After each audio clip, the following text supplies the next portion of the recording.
बिस्मिल्लाहिर्रहमानिर्रहीम।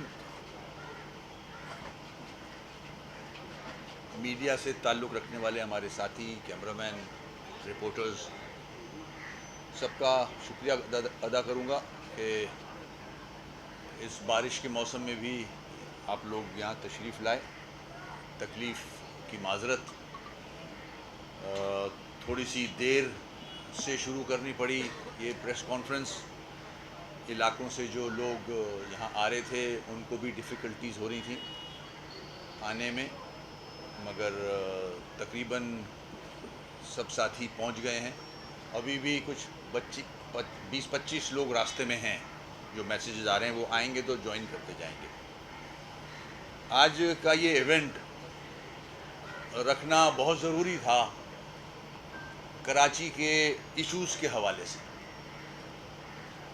अल्लाह का शुक्र है कि MKM पाकिस्तान जो जद्दोजहद कर रही है कराची के इश्यूज़ पे, सिंध के शहरी इलाकों के इश्यूज़ पे, हैदराबाद के इश्यूज़ पे, बल्कि मैं कहूँगा पूरे सिंध के इश्यूज़ पे, क्योंकि इस जद्दोजहद में हम अदालतों में भी मौजूद हैं और जो अदालतों के फ़ैसले आते हैं तो वो पूरे सूबे में उसका अमल करना पड़ता है या पूरे मुल्क में करना पड़ता है। आज जो MKM जद्दोजहद कर रही है और सारी ज़्यादतियाँ साहिब इक़्तिदार के सामने भी रख रही हैं थ्रू मीडिया, अवाम के सामने भी रख रही हैं थ्रू मीडिया। मीडिया का जो ये किरदार है इसका भी मैं शुक्रिया अदा करूँगा कि MKM पाकिस्तान जिस तरह से मसाइल पे आवाज़ बुलंद कर रही है, मीडिया उसको सपोर्ट कर रहा है, क्योंकि वो जेन्युइन इश्यूज़ हैं कराची के, हैदराबाद के, मीरपुर ख़ास के, सक्खर के, जिनका ताल्लुक़ MKM के वोट बैंक को तोड़ना, उसको नुकसान पहुंचाना। अगर मैं पॉइंट आउट करूं तो जिस तरह से ज़्यादतियाँ शुरू की गई हैं, अगर सेंसस की बात ले लेते हैं, हल्का बंदियों की बात ले लेते हैं, जाली डोमिसाइल पे कराची के अंदर नौकरियों की बात ले लेते हैं, जिस तरह से पॉलिटिकल स्पेस नहीं दिया जाता MKM को, उसका जिक्र कर लेते हैं। ये सारे वो हरबे हैं, ये सारे वो हरबे हैं। और फिर सबसे ज़्यादा कि इस शहर में ऐसी ऐसी जाली जमातें बना के डाल दी जाती हैं, उनको आने की दावत दी जाती है, उनके लिए रास्ता साफ रखा जाता है, चाहे वो मजहबी जमातें हों या ये जो नई नई जमातें बना दी गई हैं इस शहर में। आज अल्लाह का शुक्र है कि ये जो मेरे साथ साथी बैठे हैं, इन्होंने MKM की पॉलिसी को देखा, MKM की जद्दोजहद को देख रहे हैं ये, और ये किसी भी वजह से, किसी प्रेशर की वजह से, किसी मजबूरी की वजह से, किसी हमारी नाराज़गी की वजह से हमसे ये घर बैठ गए थे या दूसरी जमातों में चले गए थे। MKM की पॉलिसी देखते हुए अल्लाह का शुक्र है ये अपने घर वापस आ गए हैं। मैं इन सब साथियों को वेलकम करूँगा और दिल से वेलकम करूँगा, राब्ता कमेटी की तरफ से वेलकम करूँगा, कन्वीनर पाकिस्तान MKM पाकिस्तान की तरफ से वेलकम करूँगा कि उसी जोश जज्बे के साथ जिस तरह से इस MKM को लेके चले थे, इन्होंने MKM से वादा किया है कि उसी तरह इंशाअल्लाह काम करेंगे और MKM पाकिस्तान जिस मुश्किल हालात में जो जद्दोजहद कर रही है, ये MKM पाकिस्तान का साथ देंगे। तो मैं हुकूमत वक्त को, चाहे वो सूबाई हो चाहे वो वफाक की हुकूमत हो, उनसे कहूँगा कि अपनी पॉलिसीज़ पे नज़र षानी करें। अगर आपने जहन बना लिया है कि एक तरफ तो एग्रीमेंट्स भी करें MKM के साथ और दूसरी तरफ इस किस्म की पॉलिसीज़ बनाएं कि मर्दमशुमारी में नुकसान पहुंचाना चाहें MKM के वोट बैंक को, उन एरियाज़ को जहां से MKM जीतती है, या हल्का बंदियाँ ऐसी करें कि एमक्यूएम को नुकसान पहुंचे। सुप्रीम कोर्ट के ऑर्डर को उस तरह से इंप्लीमेंट ना करें जिस तरह से सुप्रीम कोर्ट ने ऑर्डर दिया है बल्दियाती हुकूमत को मजबूत करने का। उसके बाद कोटा 40% कोटा जो कि नाजायज़ है। हम मेरिट चाहते हैं, कोटा ख़त्म करना चाहते हैं, मगर फिर भी जिस तरह से नौकरियों की बंदरबाट की जा रही है हुकूमतों की तरफ से, जाली डोमिसाइल बना कर कराची हैदराबाद की नौकरियां यहाँ के मकीनों के बजाय किसी और को दी जा रही हैं। कराची में बसने वाले हर जबान बोलने वाला मेरा साथी, चाहे कोई जबान बोलता हो, यहाँ की नौकरियों पे उनका हक है जो यहाँ के डोमिसाइल होल्डर्स हैं। तो ये सारी जद्दोजहद हमारी हुकूमत वक्त देखे और अपनी पॉलिसीज़ को रिव्यू करे।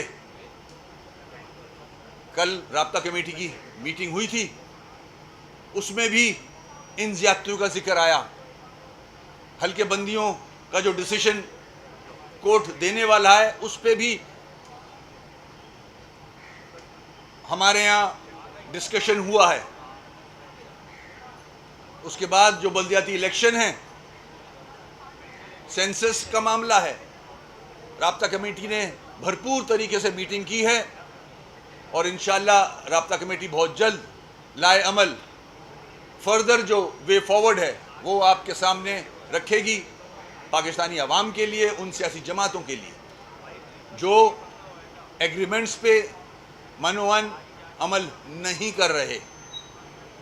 और अल्लाह का शुक्र है कि ये सारी चीज़ें देखते हुए आज एमक्यूएम से जो लोग चले गए थे, अपने घर बैठ गए थे, किसी प्रेशर में आके, मुख्तलिफ जो जमातें बन चुकी हैं यहाँ, उनकी गलत पॉलिसीज़ को देखते हुए वो आज अपने घर आए हैं। मैं एक बार फिर उनको वेलकम करूँगा और उनसे कहूँगा कि दिल लगाकर, यही मदर पार्टी है, यही हमारी जमात है एमक्यूएम पाकिस्तान। जो भी निकल के गया है इससे ही निकल के गया है और जो लीडर हजरात हैं जो इससे निकला वो एमक्यूएम को छोड़ने के बाद सिफर हो गया है। एमक्यूएम में हो बशमूल मेरे तो अवाम के दिलों में इज्जत होगी, कारकुनों के दिलों में इज्जत होगी। एमक्यूएम को छोड़ के जाने वाले के लिए कराची के बासियों के दिलों में कोई इज्जत नहीं रहेगी। उनकी सियासत सिफर है। आप देख रहे हो जितनी जमातें बनी उनका हाल क्या है। उन्हीं जमातों से निकल के ये हमारे साथ, मेरे साथी वापस आ रहे हैं। मैं अपनी बात ख़त्म करूँगा और इंशाअल्लाह हमारी कोशिश है कि जितने भी लोग इस पार्टी से निकल के गए हैं उनके लिए दरवाजे खुले हैं। एमक्यूएम पाकिस्तान के दरवाजे सबके लिए खुले हैं। आ जाएं, उसी तरह जद्दोजहद करते हैं, उसी मुकाम पे लेके आते हैं। ये वो जमात थी जो तीसरी बड़ी जमात थी पाकिस्तान की सियासी हलकों में। उसके अलावा यही वो जमात है जो middle class, lower middle class को रिप्रेजेंट करती है ऐवानों में। ये जमात को मजबूत होना ज़रूरी है। 98% जो तबका इस मुल्क के अंदर सफ़र कर रहा है, मुश्किलें झेल रहा है, उसके लिए इस जमात का मजबूत होना बहुत ज़रूरी है। तो मैं एक बार फिर दावत दूंगा कि इस जमात से जो निकल के गए थे लोग, चाहे वो कोई ज़बान बोलते हों, वापस आएँ ताकि हम अपनी जद्दोजहद तेज़ कर सकें। आप लोगों का बहुत बहुत शुक्रिया।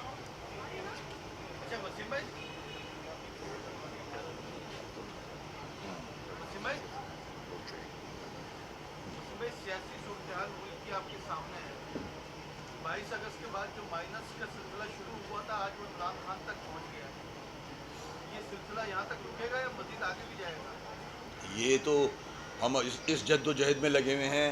ये तो आप उनसे सवाल करें जो मैटर करते हैं।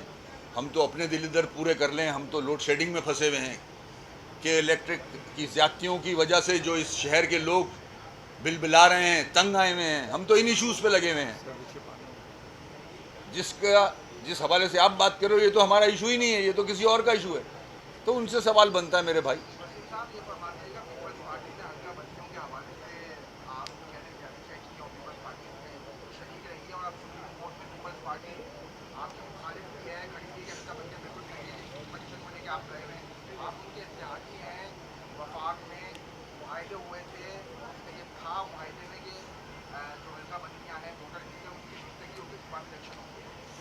इसमें आपने वज़ीर आज़म से, फजल रहमान से, जरदारी साहब से जो वायदे किए थे, वो क्या हुआ उनका? ऐसा लग रहा है कि आप जो है बिल्कुल तने-तना हैं, आपको जो है हुकूमत कायम है और इस तरफ आपकी जो है दी जा रही है। अल्लाह का शुक्र है, तन्हे तन्हा तो नहीं है। मैंडेट है एक हमारे पास, पढ़ा लिखा मैंडेट है माशाल्लाह, मैटर करता है मैंडेट ये वाला। जहाँ तक एग्रीमेंट्स का ताल्लुक है, देखें उस वक्त भी पीटीआई को छोड़ने के बाद जो फैसले एमक्यूएम पाकिस्तान कर रही थी उसमें एक डिले आ रहा था। हर जगह से ये मैसेज आ रहा था कि एमक्यूएम फैसला क्यों नहीं करती, जल्दी करे जल्दी करे। हमारे से राब्ते में बहुत सारे लोग थे कि जल्दी से फैसला कर ले, मगर हमने बड़े सोच समझ के फैसला किया था। हमारे सामने माजी की तलखियाँ भी थी, ट्रस्ट डेफिसिट भी था, मगर फिर भी हमने अपने मसाइल सामने रखते हुए अपने लोगों के लिए ये फैसला किया। उस वक्त खदशात थे जिसका हमने अपनी प्रेस कॉन्फ्रेंस में इजहार भी किया कि हमारे खदशात हैं, हो सकता है किसी और जमात के भी खदशात हों हमारे हवाले से, मगर उस वक्त हमारी ज़रूरत थी और हमने उनके कहने पे, मियाँ शहबाज शरीफ साहब के कहने पे, आसिफ साहब के कहने पे, बिलावल साहब के कहने पे, मौलाना फजल रहमान साहब के कहने पे ये एग्रीमेंट किए, उनकी गारंटीज़ के साथ किए। पूरी नेशनल क़यादत पाकिस्तान की अवाम के सामने बैठ के उसने साइन किए हैं और हमसे वादे किए। हम फिर से दोहरा रहे हैं ये बात अपनी अवाम के सामने कि एमक्यूएम क्या करे। एमक्यूएम के पास यही ऑप्शंस हैं। हमने पीटीआई को आजमाया, पीटीआई ने कोई डिलीवरी नहीं की। उसके बाद हमारे पास यही ऑप्शन रह जाते हैं, इनको भी आजमाया, हम रिसीविंग एंड पे हैं। हम यही कर सकते हैं, अपने साथ वोटों को अपने अवाम जिन्होंने मैंडेट दिया है उनकी बेहतरीन फ़ायदे के लिए इस्तेमाल करें। निगोसिएशंस में हमने किए, मगर आज मुझे कहते हुए तकलीफ़ होती है, अवाम भी ये बात सुने कि जिस तरह से वादे किए गए थे, जिस तरह से कागज़ पे लिखा गया था, जिस तरह से सुप्रीम कोर्ट के ऑर्डर को इम्प्लीमेंट करना था, उस तरह से नहीं हो रहा। हमें पिछला दौर याद आ रहा है कि माजी में जो हमने एग्रीमेंट्स किए थे, उन एग्रीमेंट्स के साथ भी ऐसा ही हुआ था। तो मेरी ये प्रेस कॉन्फ्रेंस इस हवाले से तो नहीं थी, मेरी ये प्रेस कॉन्फ्रेंस अपने साथियों को वेलकम करने के हवाले से थी, मगर आपने सवाल किया है तो मैं जवाब दे रहा हूँ। और अगर इस पे जिस तरह से वादे हुए थे अमल नहीं किया गया तो राब्ता कमेटी कोई ना कोई इंशाल्लाह, कल खालिद भाई ने भी ये बात की थी, फैसला करेगी। जी साहब ये बताइएगा कि जिस तरह अभी 9 हल्कों में इलेक्शन होने जा रहा है, अगर उसमें पीडीएम को कामयाबी मिलती है और उसके बाद एक बार फिर एमपीएम को अलहदगी की तरफ धकेला जाता है, तो क्या एमपीएम दोबारा पीटीआई की तरफ जाएगी? और साथ ये भी बताइए कि आपने अपने वर्करों के सामने हमेशा से पीपल्स पार्टी को कराची के मसाइल का जिम्मेदार करार दिया और अब जो जलसे होने जा रहे हैं पीडीएम के साथ मुश्तरका, तो क्या एमपीएम अपने वर्करों को ये जवाब दे सकेगी कि कल तक जिनको छोड़ के रहते और अब जाके उनके साथ एक स्टेज पर खड़े होकर अपने कारकुनों को निकाल सकेंगे आप? पहला वाला सवाल क्या था? पहला ये कि जो 9 हल्कों पर इलेक्शन होने जा रहे हैं और उसको देखें, ये सियासत है, सियासी जमातें मौजूद हैं इस मुल्क में। अगर जो इलेक्शन होने जा रहे हैं, अगर कोई ये सोच रखता है, इनके सवाल से मैं एग्री कर लेता हूँ, अगर कोई ये सोच रख रहा है कि एमक्यूएम का जो वो प्रेशर है, मैं प्रेशर भी नहीं कहूँगा, हमने तो एग्रीमेंट किया है, हमने तो कोई खुदा ना खास्ता ब्लैकमेलिंग का कभी सोचा भी नहीं, हमारे डिक्शनरी में नहीं है ये काम। और अगर अभी भी कोई सोच रहा है, कोई भी जमात वाला, कि हम वो सीटें जीत के एमक्यूएम को की इम्पोर्टेंस कम कर देंगे, तो बिस्मिल्लाह, उसको कोई रोक नहीं सकता। मगर ये बताता चलूँ, एमक्यूएम की इम्पोर्टेंस इंशाल्लाह कम नहीं होगी। एमक्यूएम की इम्पोर्टेंस आज भी ये 7 वोट 70 वोट की तरह हैं, माजी में भी रहे हैं और इंशाल्लाह 23 के इलेक्शन के बाद भी रहेंगे। जहाँ तक मेरे साथियों का मामला है, कराची के साथी, हैदराबाद के साथी बाशऊर हैं, एक स्ट्रगल है इन्होंने की हुई, ये एक्सपीरियंस साथी हैं, सब ने एक मुश्किल झेली हुई है इन मसाइल के हल के लिए। ये जानते हैं कि कौन सी जमात का जहन क्या है, वो किस तरह बिहेव करती रही है। हमने जो एग्रीमेंट किया है वो भी मजबूरन किया है, हमारे पास कोई ऑप्शन नहीं था।